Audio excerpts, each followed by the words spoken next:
Bonjour. Je voudrais parler de problèmes de logement, mais d'un point de vue assez nouveau, si on peut dire. Je pense que le XXIe siècle va résoudre le problème du logement en dédramatisant la question. Le logement, au bout du compte, c'est le fait de pouvoir dormir quelque part. Car tout le reste peut être offert par les services publics, par les bibliothèques, par toutes sortes de lieux, ou surtout notamment dans le monde urbain. Et on peut savoir que notre situation, notre humanité s'urbanise de plus en plus. Donc l'encadrement urbain, l'environnement urbain fait que finalement, euh, on sait très bien que les téléphones, moi je disais il y a quelques temps déjà, je sais que les téléphones portables et tous les contacts internet, les SMS, euh, faisaient que notre civilisation n'était plus liée à des lieux. On peut recevoir des messages partout, donc même si on n'a pas de lieu de vie précis, on peut mener une vie sociale, on peut être joignable, on n'a pas besoin de chez soi pour qu'on vous téléphone, ni même pour qu'on consulte Internet. Sans parler des lieux où on peut aller consulter Internet, des cybercafés, etc. Mais il y a un autre cas intéressant, c'est le cas des cartes.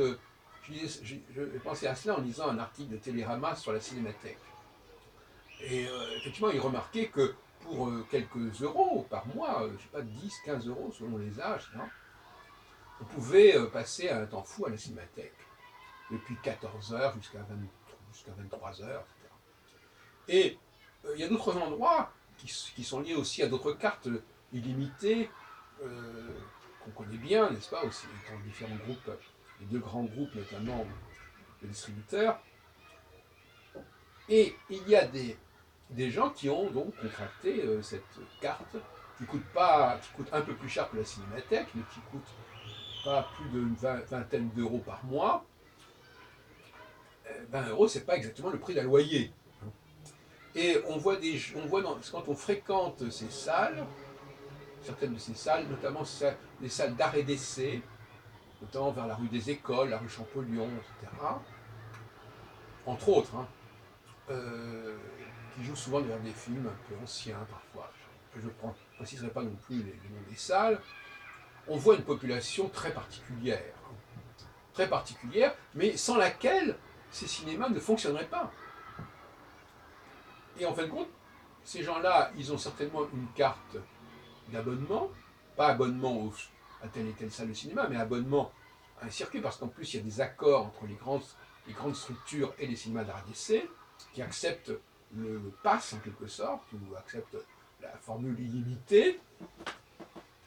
Et donc, on a des gens qui sont, je dirais, à la limite du statut de SDF et qui viennent se réchauffer à la séance de 22 heures, etc., pour que la nuit soit un peu moins courte, moins longue.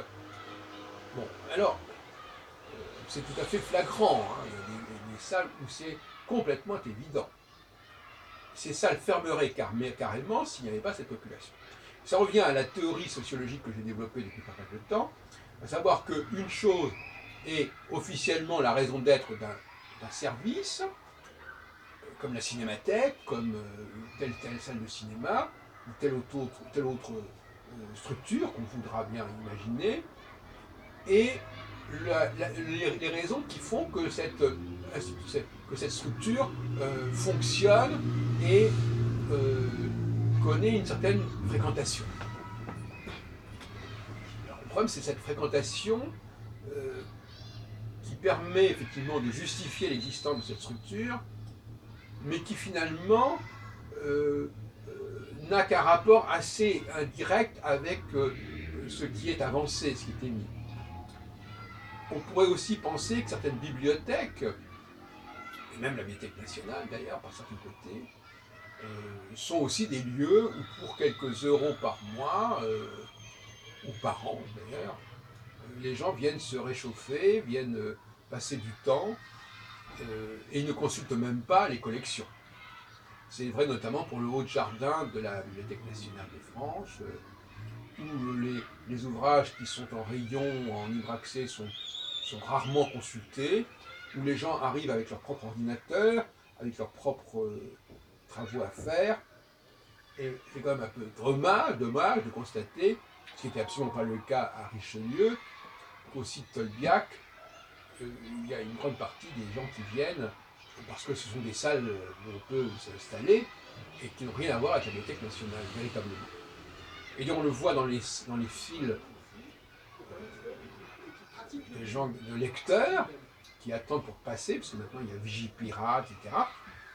95% de ces gens dans la file, dans la queue, sont des gens qui vont en rez-de-jardin. Et ceux qui sont en haut de jardin, pardon. Et ceux qui sont en rez-de-jardin sont une minorité qui doit attendre aussi de passer parce qu'on n'a pas prévu deux accès différents.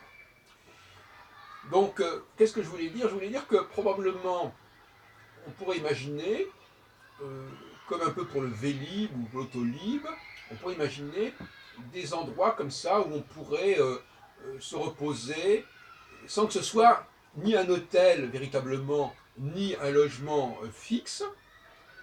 Et alors, je crois que la notion de sans domicile fixe, SDF, elle est vouée à disparaître, en tout cas à être relativisée. On peut très bien imaginer des gens qui ont une sorte de carte d'abonnement qui leur permet de trouver un logement, une petite cellule de logement, où qu'il soit, comme on peut trouver un vélo ou une automobile. Bon.